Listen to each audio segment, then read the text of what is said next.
In the name of the one and only, on the wings of fire, when the light within chases the darkness out, when I ride the rays of sulfur, when I emanate, when I am the wings breathing in the streaks of infinity, I fly out of myself, through and into the infinity before me. When I leave my nothingness behind, only then I realize that I had been you all the while of my ignorance, throughout all the being of my not being. On those wings of fire, I draw unto you, in the dispersion of your thoughts, that I claim mine. The thoughts my heart has been denying all along. Thoughts whose flight away from my nothingness exceeds the vision that remains behind in the cosmic dust speck that I was, caught in the moment's glow and glory, knowing not, seeing you fly away to yourself.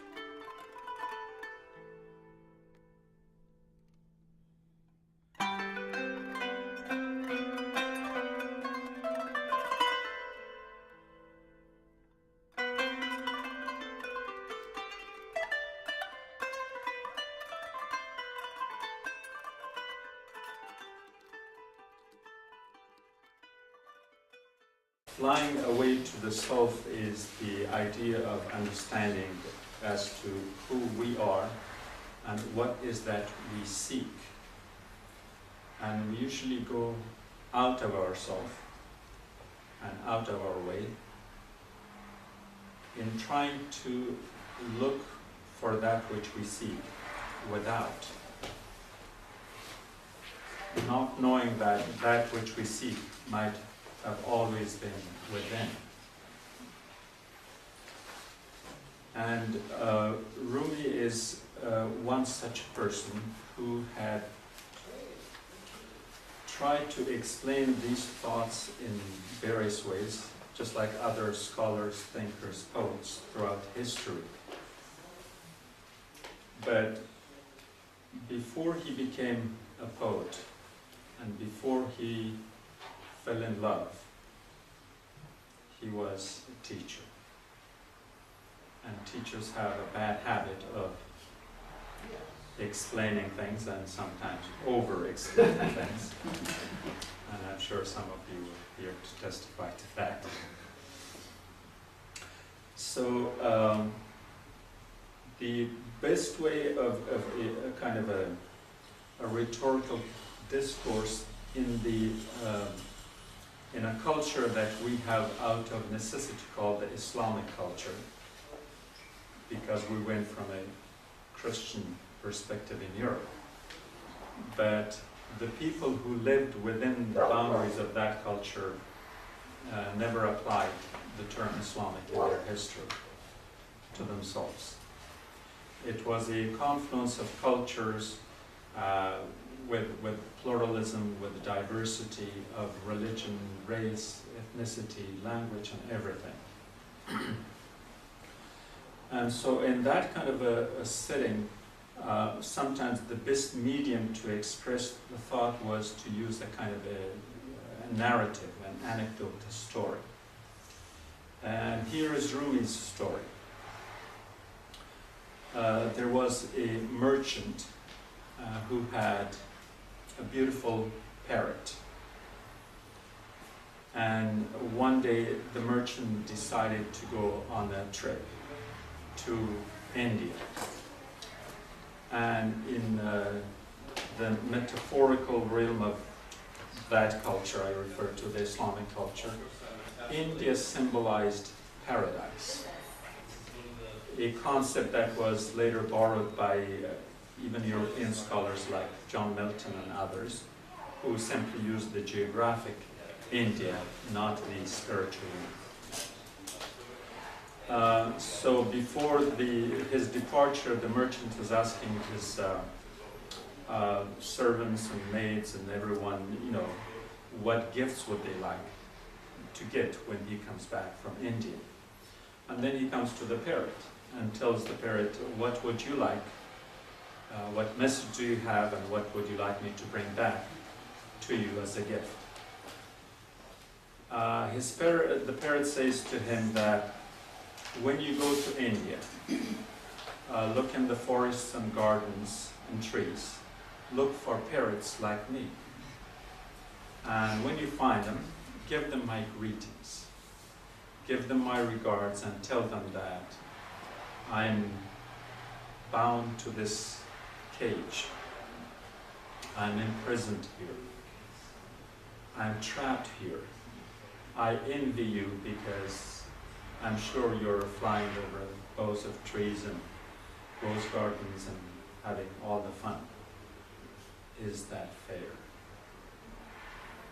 The merchant goes to India, and in one particular instance he sees that there are parrots in trees, and he looks at them and they look almost exactly like his own parrot. And so he turns to one parrot and delivers the message. And one parrot that very much looked like his own trembles, shakes, shudders, and falls to the ground and dies right in front of him. And he says, oh my God, what did I do? What kind of message was this? It was my words in the raw that perhaps did it, or maybe I didn't deliver the message right, or something went wrong. So he feels very unhappy about the situation. Anyways, he finishes his business and comes back home. And he gives everybody their gifts. And the parrot says, where is mine? Where is mine?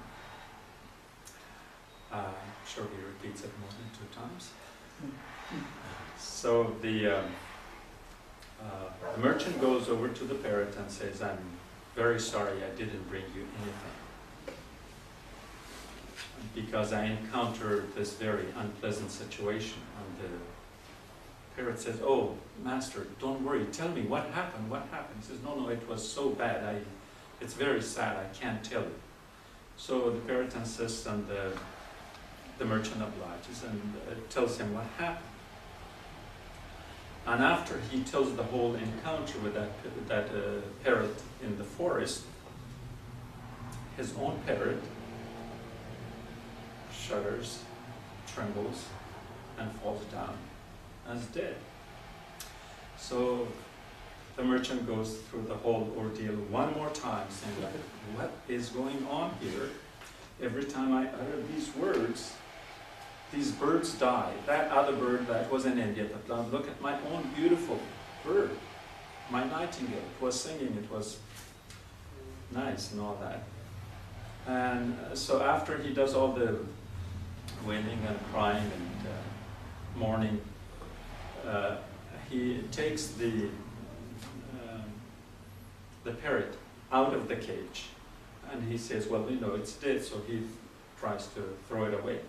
And as he throws away the bird flies away and sits on a branch of a tree. And he is just bewildered, like, what was in the message? What happened? Now, before we hear the response, I was wondering if anybody wants to venture a guess. Freedom of the spirit. Freedom of the spirit. Before you die. Die before you die. Thank you. That is the idea, is that the parrot tells the merchant that the parrots in India gave me the message. what has put me in bondage is my beautiful voice that attracts people for perhaps the wrong reason. And if I didn't have this beautiful voice, nobody would care for me. I would be free. I would be flying from tree to tree, from branch to branch. And because that voice makes me who I am, in that me-ness, I am trapped. And that's my cage. So the message was that I have to impart with this identity, with this selfness, with this self-being. And so I had to die in the self to become. And so now the parrot is free, and I'm sure it would still be singing, and perhaps even singing better than before, than singing in a cage and in a prison. For Rumi, like I said, this takes like, at least about 15 to 20 pages to explain this. And the reason he is explaining is because he knows that narrative storytelling creates its own structure. Of course, in his writing and in his time, there was no tradition of sidebars and footnotes and explanations and endnotes and all that. So when that becomes necessary, he weaves it into the dialogue. And the dialogue being, of course, all versed in poetry. And perhaps that's one of the reasons that he has written one of the world's longest poems, the spiritual couplets, or the Masnavi man, in terms of the universality of that thought. That oftentimes we claim something for ourselves when it's our ego that is in command of us. And in this respect, we also have to understand that sometimes we expand this a little bit and attribute it to our own ethno-linguistic, nationalistic, or some other kind of a cultural ego. We have a categorization and classification by Sigmund Freud, and then we have a Jungian version of that, and there are several others. But the Sufis had one long before that, and it's all rooted in verses of the Quran where there's a categorization and classification of the self, not only in terms of defining the ABC of it, but also in terms of its evolutionary path. It's the way you can self-actualize and move from one stage to the other. Perhaps in some ways like the colors of the martial arts. In the martial arts, different martial arts have their own different colors and categories. And so of those, one of them is called the nafs, which is the speaking self. And the speaking self often in the Islamic tradition is referred to as the tulpi John, or the parrot talking to you. And I think in Western thought we often refer to something as the internal dialogue, except the more accurate term would be an internal monologue, because the parrot is you, and you are talking to yourself, so there's no other. And the duality doesn't exist. It's you talking to yourself. It's a reflection within. And in understanding that, we create a different kind of dichotomy. That in the West, when we go for therapy and treatment, the therapists often try to build us from within. Help us build our sense of self-confidence and feel good about ourselves, which is probably good. But the problem is that as we build the inside of us, we somehow also build the ego. So we are building the self, but we are unintentionally perhaps also building the ego. And when we build the ego, we in one way or another become kind of, we gain this centrality. We become the center of the universe. Everything spins around us. Everything is periphery. Nothing matters as much as we do.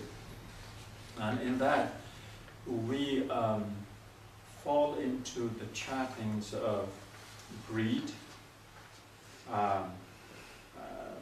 hunger for power, excesses of all sorts that have messed up our existing present world order in terms of invading countries, attacking nations, tribes, and linguistic groups, religious groups. All these fightings are going on because it's the ego of the self which has expanded to a kind of a false self-righteousness, which kind of validates, again, the falsehood of the self being the only right thing, the only right religion, the only right nation, country, whatever.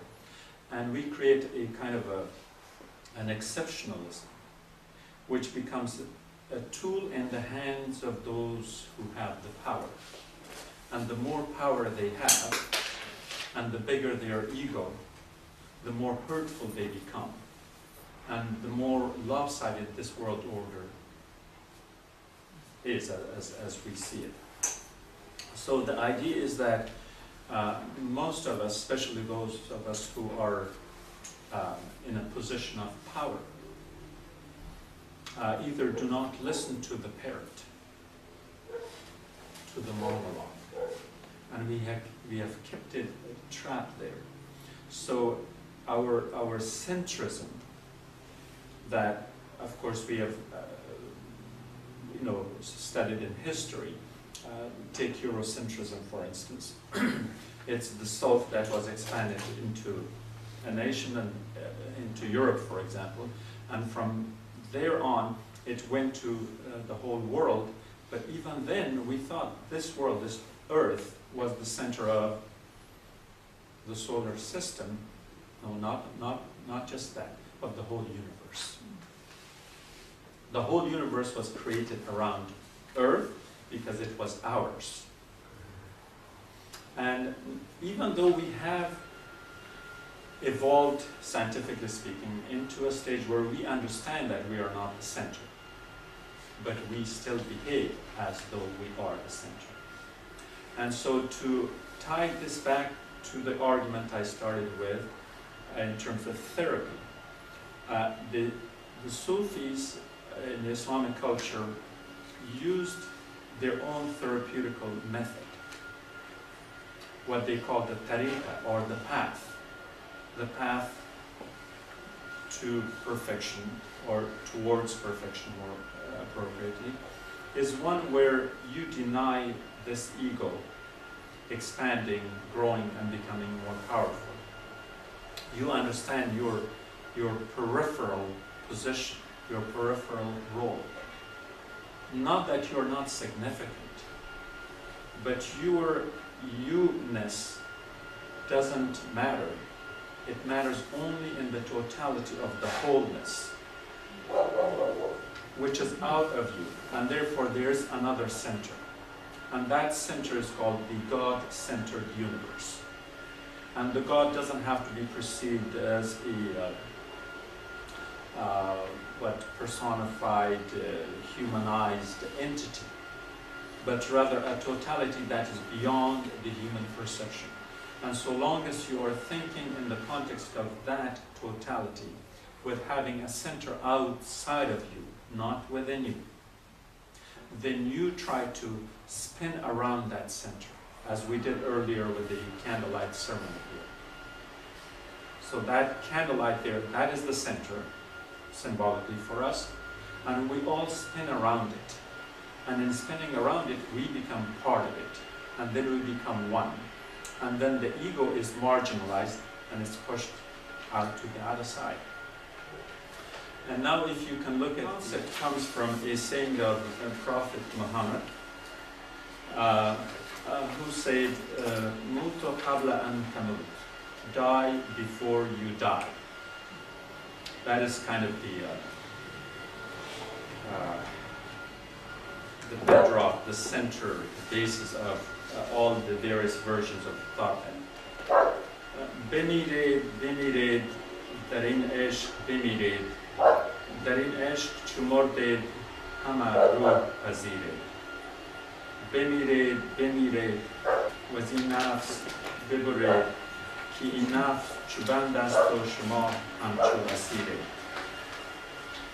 Die in this love. When you die in this love, you become a spirit. Die in this soul. This soul is the bondage in which you are trapped. You're dying, but you are not dying out of depression. You are not dying out of frustration, but you are dying out of love. It's the appreciation and love of the other, of the centrality, of the totality of everythingness to which you acknowledge and accept your nothingness. Goethe has built on the same theme, and this is from the last stroke of the Selige Sehnsucht, which is the blessed longing. Und solange du das nicht hast, dieses sterben werde, bist du nur ein trüber Gast auf der trunken Erde. And as long as you don't have that, this, die and become, you're only a gloomy guest on the dark earth. The concept of sterben werde, die and become, is the evolutionary aspect which I think the Buddhist tradition emphasizes on the first part of it, in dying and in being in that sense. And the Sufis expand that concept one step further, accepting that be and become. So in the be-ness there is a stillness, which is peaceful, quiet, and relaxing. But in the becoming part, there is a movement. So in the be, you realize where you are. After you attain to that state of mind, then you have to move on toward that center we talked about before. And so therefore, you could compare Buddhism and Sufism, and that Buddhism emphasizes be, and Sufism emphasizes be and become.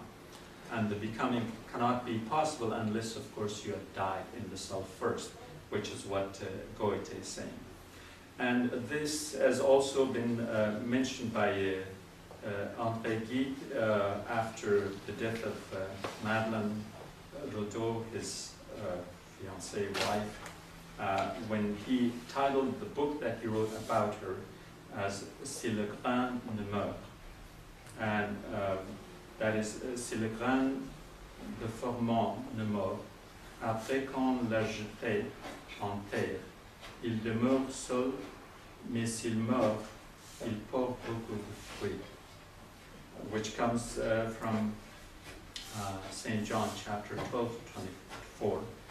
Truly, truly, I say to you, unless a grain of wheat falls into the earth and dies, it remains alone. But if it dies, it bears much fruit. And the follow-up verse of that one is number 25. Whoever loves his life loses it, and whoever hates his life in this world will keep it for eternal life. Which has resonance with the one before it, but then starts a new chapter, that is the one of the analogy of the grain, is that you don't die in futility. You die by burying your life, your living self, so you can grow. so you can evolve. And that notion is somehow captured almost exactly by Rahman Baba, who's an Afghan poet of the 17th century. لأول بندگی بیا آزادی وی که مقصد آزادی لره غلام شه زان جانده پزمک خخ لک تخم کلوی گواری دخاور که مقام شه. Slavery comes before freedom. If you want to be free, become a slave. Bury yourself live under the earth like a seed. If it is glory that you seek in humility, you must reach the state of dust.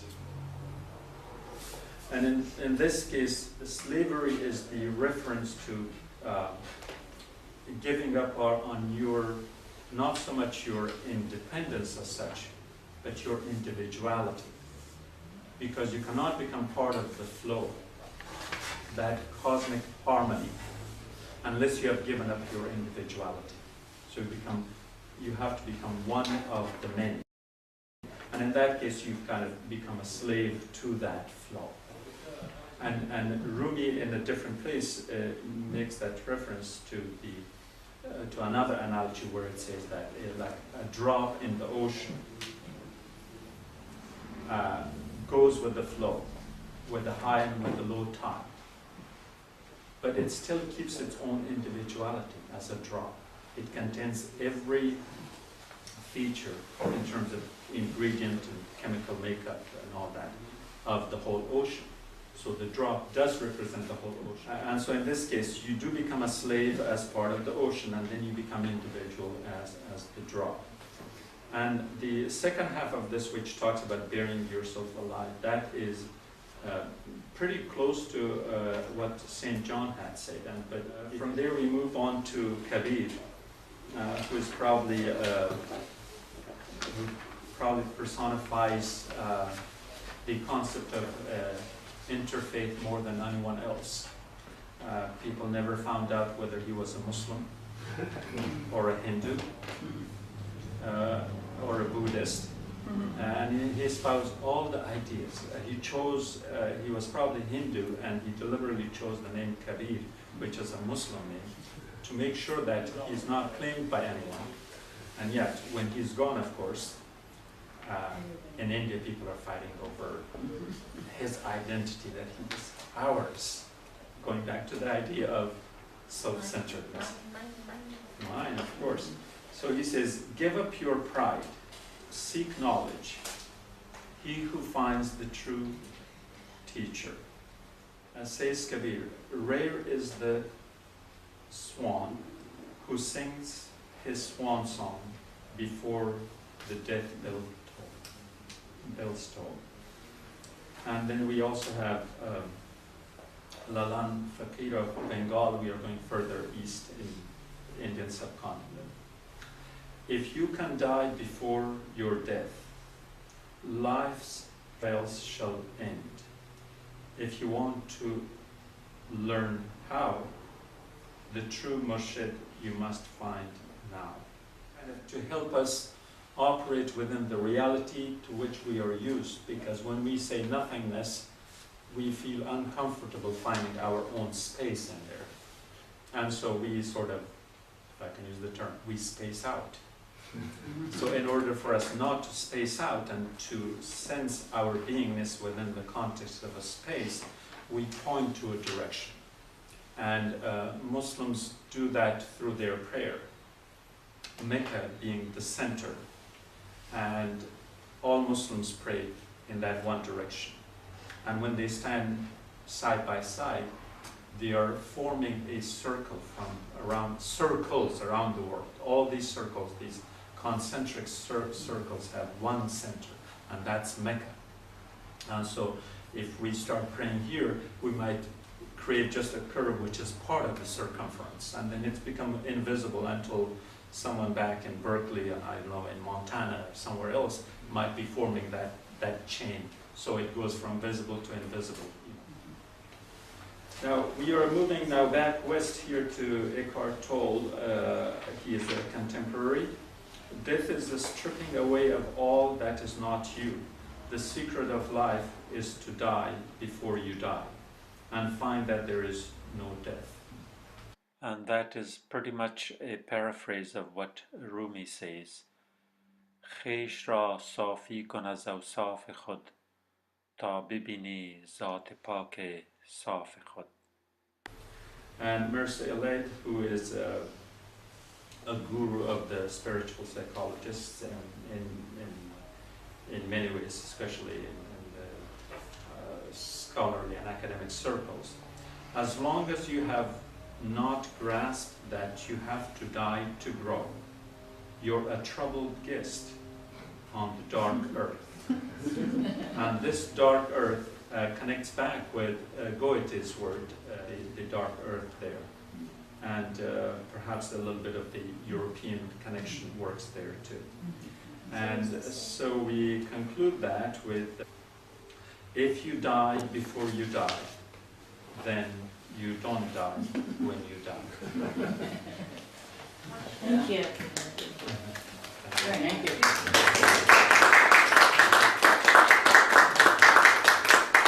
Wow, that's great. So I hope I confused you enough.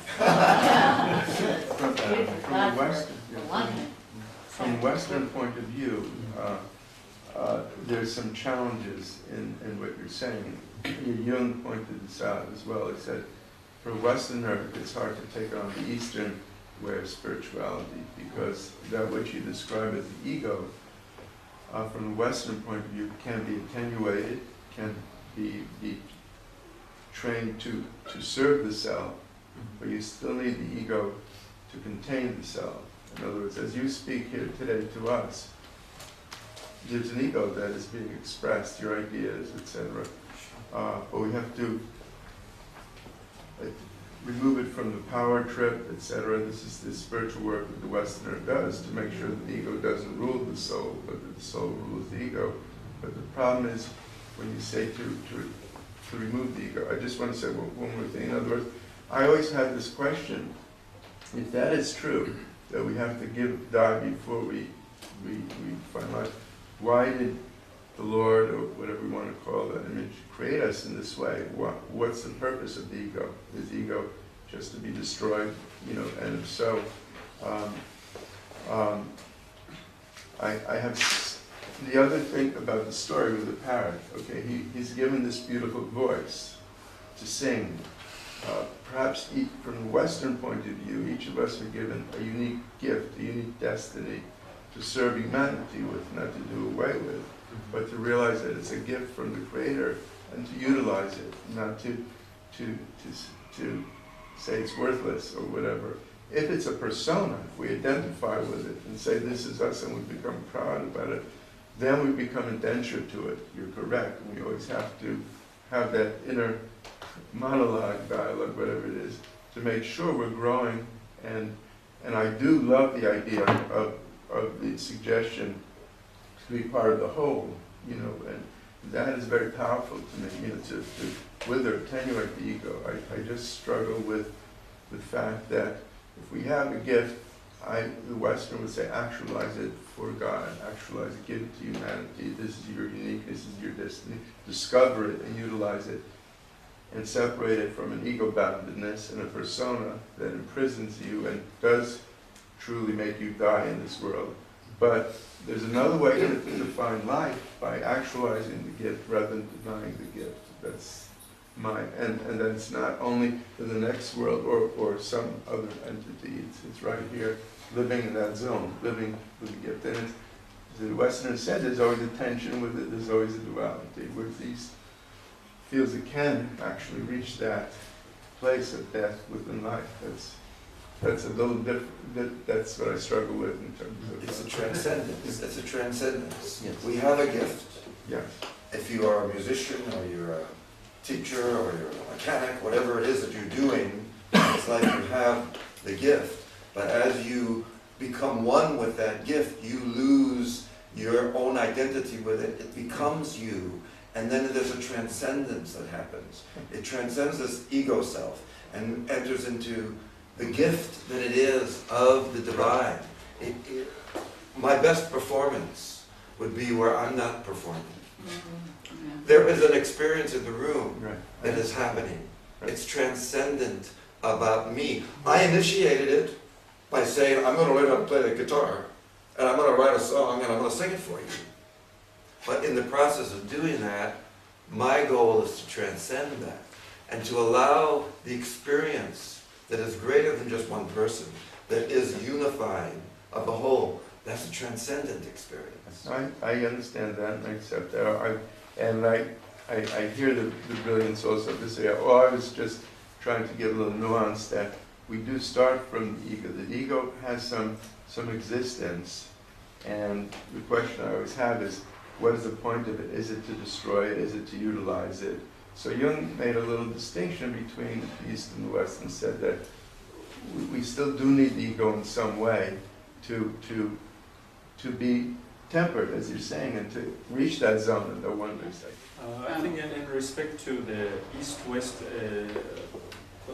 question you raised, there's that sense of territoriality from a very, very long time. And so, but it's unfortunate that these two cultures, what we call the Middle East and the West, because of this polarity, this adversarial competition that they have had. It might have been a wonderful thing for the military adventurers of one side or the other whenever they had power to show off and to subdue and to conquer. But the philosophers, the thinkers, the scientists have always suffered because borrowing from that other side appeared like you're borrowing from the quote-unquote enemy. So European scholars from the very start, great Islamic thoughts were published only if you attributed it to a bishop or to a high-ranking person in the church. Then it was accepted. So a lot of Islamic scholarship earlier in Sicily, what now became Italy and in Spain, they were published only under the name of Christian clergy, but they were works of the Muslims. And then if you had to use the work of Muslims, you had at least had to change their name, Latinize the name, so that the average person wouldn't think like, look, we are so inferior and those Muslims are so advanced. Like Ibn Rushd becomes Averroes and Ibn Sina becomes Avicenna and so on. So these were all Latinized. And then in later stages, we are talking about the Enlightenment and post-Enlightenment age. At that time, many ideas were borrowed, but they were not acknowledged. So this issue of copyright that we have, they probably had some liberty to do that. So from Hegel to John Milton that I mentioned, from Goethe, most of these ideas came from over there, but they would not dare attribute it to someone from the other side. And in psychology, Jung and Henri Corbin both struggled with this thought for years and years and years because their ideas were so revolutionary and they had borrowed heavily, but they would have been risking in the academic circles attributing these ideas to somewhere else because the Europeans thought like, we are so advanced and they are so backward. I mean, which way are we going? Take the concept of synchronicity, for instance. It took Jung 30 years to have it published. Imagine this man had the great thought, but couldn't take the risk because people would have thought that he was crazy, cuckoo, what are you talking about? They were really so out of this world. So that plays its own thing. And in terms of the other issue that you talked about, whether we should pad the ego, develop the ego, or kill the ego. The thing is that or you mentioned the example of the voice of the parrot. I have a rose garden that I worked on with love for my wife. And from time to time I go to the rose garden and I talk to the roses and I smell them and I come back. I never cut them.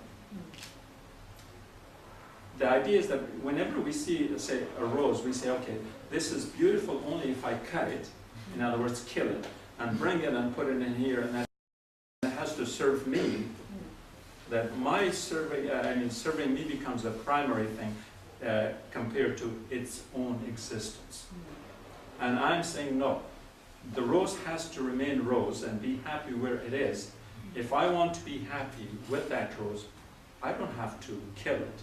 I can go there and show my appreciation and enjoy it and smell it right there in the garden. So this is what we sometimes do.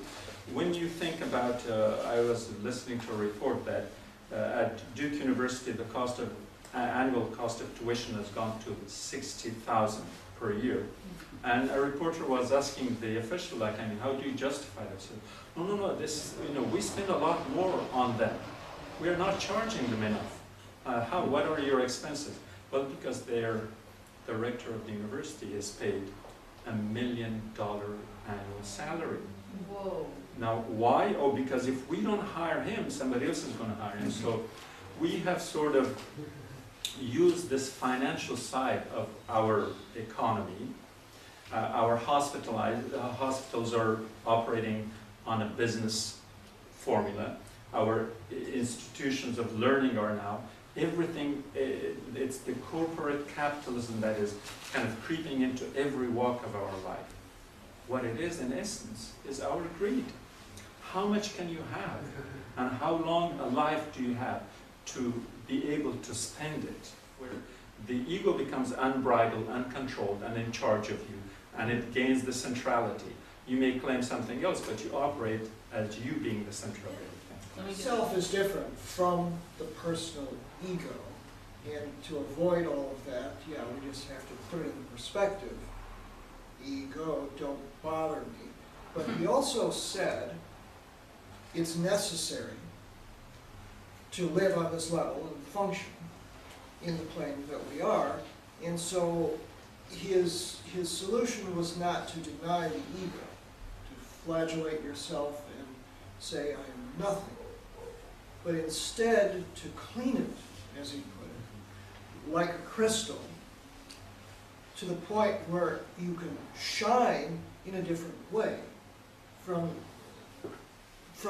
not from the separate self, but from the connective self.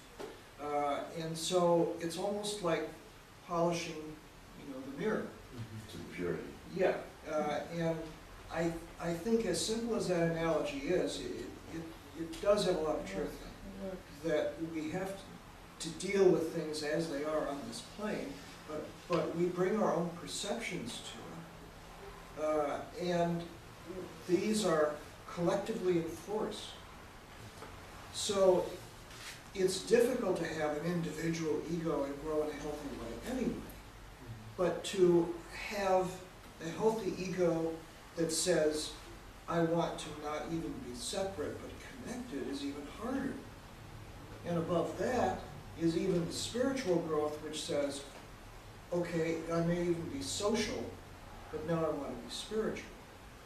So none of this is easy, but that bringing the light through inner work into that individual expression, I think is what he was trying to say is probably the best solution to this. Otherwise, you just get caught in all of these definitions which tend to divide us in mind and therefore in our lives.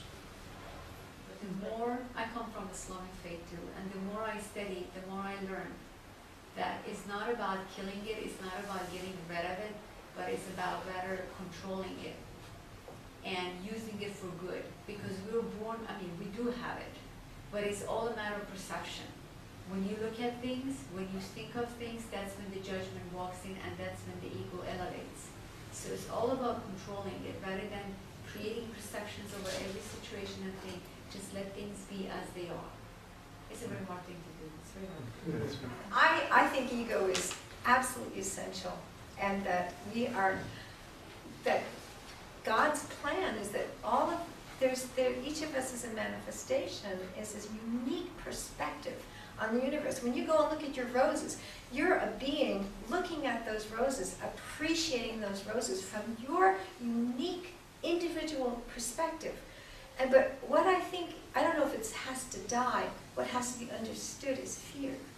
It's the fear that distorts the individual perspective and gives it it disconnects it from its cosmic connectedness, its universality, its knowledge of oneness, its knowledge of God consciousness in everything and everyone.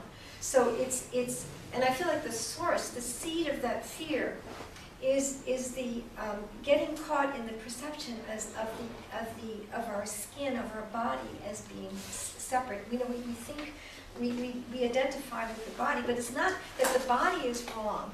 It's that we, as a head, look at our body as in a certain dissociated way, and we don't understand that the body, actually integrating the consciousness into the body, actually is a doorway into the consciousness of oneness that happens with every breath that we take.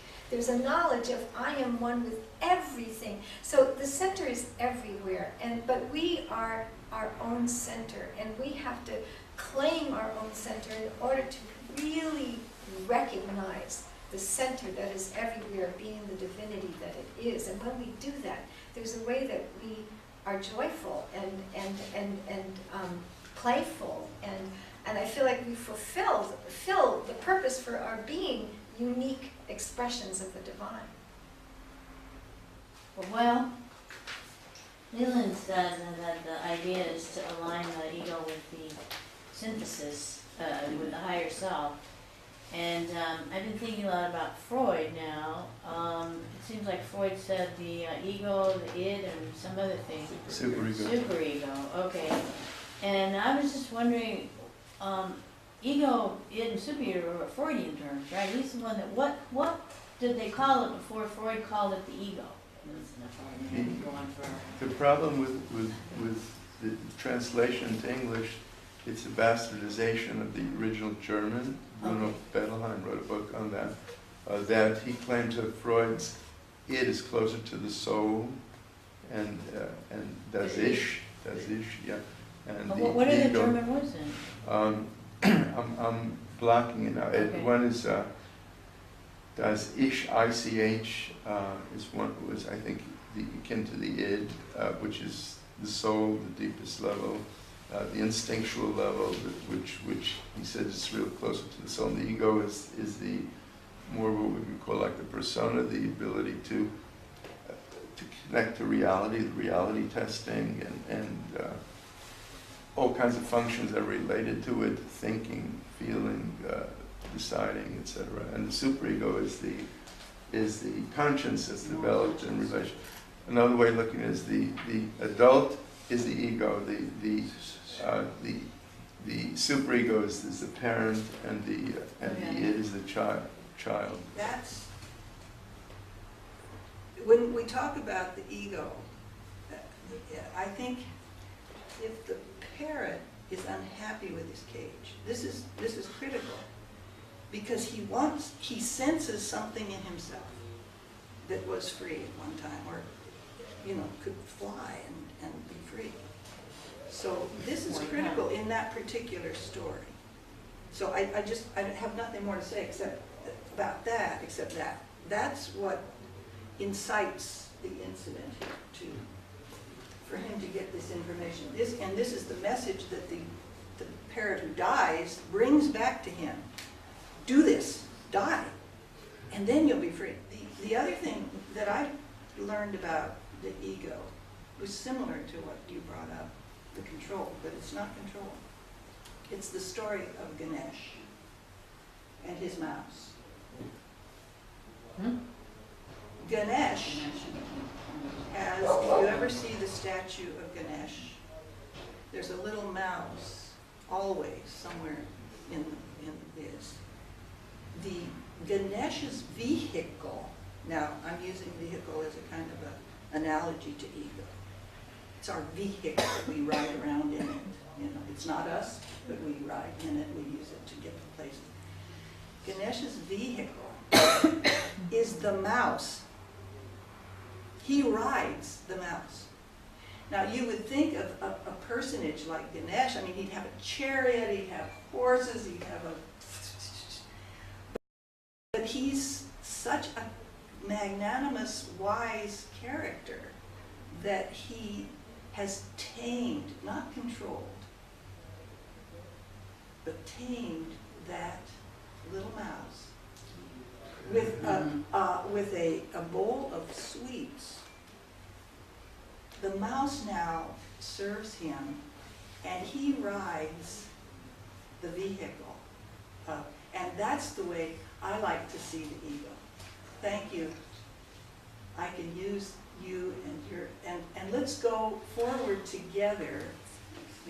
Okay, well, in the yogic training, the taming of the thought waves of the mind connected to ego is what it's about.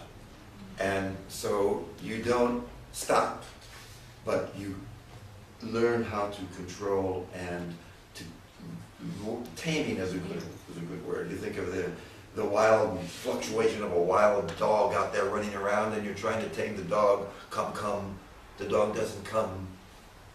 But if you give it a treat, the dog will come. And so the treat we give our ego is surrender. Surrender to the love, surrender to the divine self, surrender to the, call it the higher self, the cosmic knowing, beyond name, beyond form, entering into the mystery, so that we don't get caught in the illusion of separateness and divisiveness, but that we tame the mind to come to that inner jewel, that place of peace inside ourselves, which is transcendent and which is divine.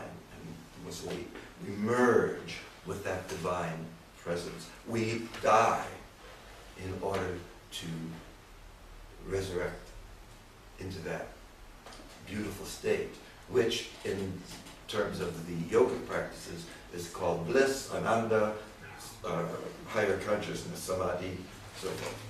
I just am so taken by the image of the mouse, because the way I see it, that there is an incredible non-duality between the infinite and the finite. And the infinite is vast like Ganesh, and the finite is the little mouse. And the work we have to do is creating that unification. It's not even tame. It's to help the ego understand that it is the mouthpiece. It is the point at which the vastness of everything gets to materialize and exist here. And so the relationship is one of honor. It's one of deep honoring of the possibility. And that image is so beautiful. That's beautiful. Okay, one last. First, the groupness is very important. It's through the dialogue that we evolve. One of the challenges is language itself, you know, like comparing and contrasting. Even if we say that the West borrowed from the East, so now we're also getting into competitive stance. So does that mean the East is superior to the West? We're trying to say we don't like the East because the West because they took from the East. It's all language, so we have to quiet down the mind, the monkey mind, become more and more aware. I used to go hear Krishnamurti in Ojai, and he used to say, the speaker says, in other words, he's not speaking. He tried to always deal with ego. It's the work, it's a lifetime work. There's so many parables, all these stories. So one is that these people are trying to tame the ego. They used to go down to the railroad stations to help people carry the suitcases, but they came in costumes, so they would be identified, you know, and aggrandize their ego. It was work to just keep attenuating it. But I think I love what you were saying about being connected to the whole. The West, the problem is we're individualized to the extreme. You mentioned the collectivism of the East. I think we need more of that to be part of the whole. We're all part of the dance that we contribute, that we don't deny it, but we contribute it from a soul point of view rather than ego. We move it. The mouse should become the leader rather than the stone. So, Okay. thank you so much. Yeah. So, Zaman, are you okay, or would you like to say a final word? And then we have I think if we really want to get down deep into the discussion of it, it will be at least an 8 to 10 hour lecture. But the reason that we use the way we identify nafs, which is the equivalent of, well, I mean, I'm using the term ego because I didn't have to define. I'm using a Western term, but in the Eastern term is nafs, which implies singularity, selfness, and that part which could be the ego, the centrality out of the main centrality in that sense. And its features are such that there are two parallel tracks. The one track, like for instance the nafs are not at the speaking self. This one stays with you all along. But then there's another track, and on this track there is gradation. And you move from one to the other only if the first one has been killed. The idea of killing the first one is so that there's no relapse. That's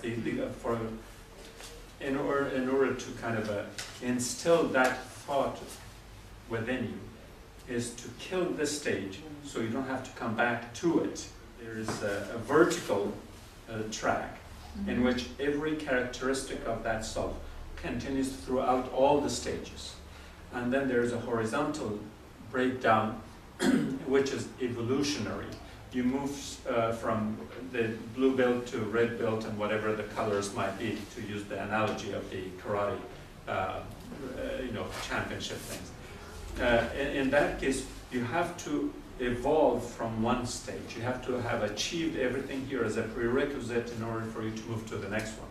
And then when you get to the second one, you have to do pretty much the same thing. There's training to be done. There's things to be learned. There's a way to be able to handle yourself here. Then you move on to the third one.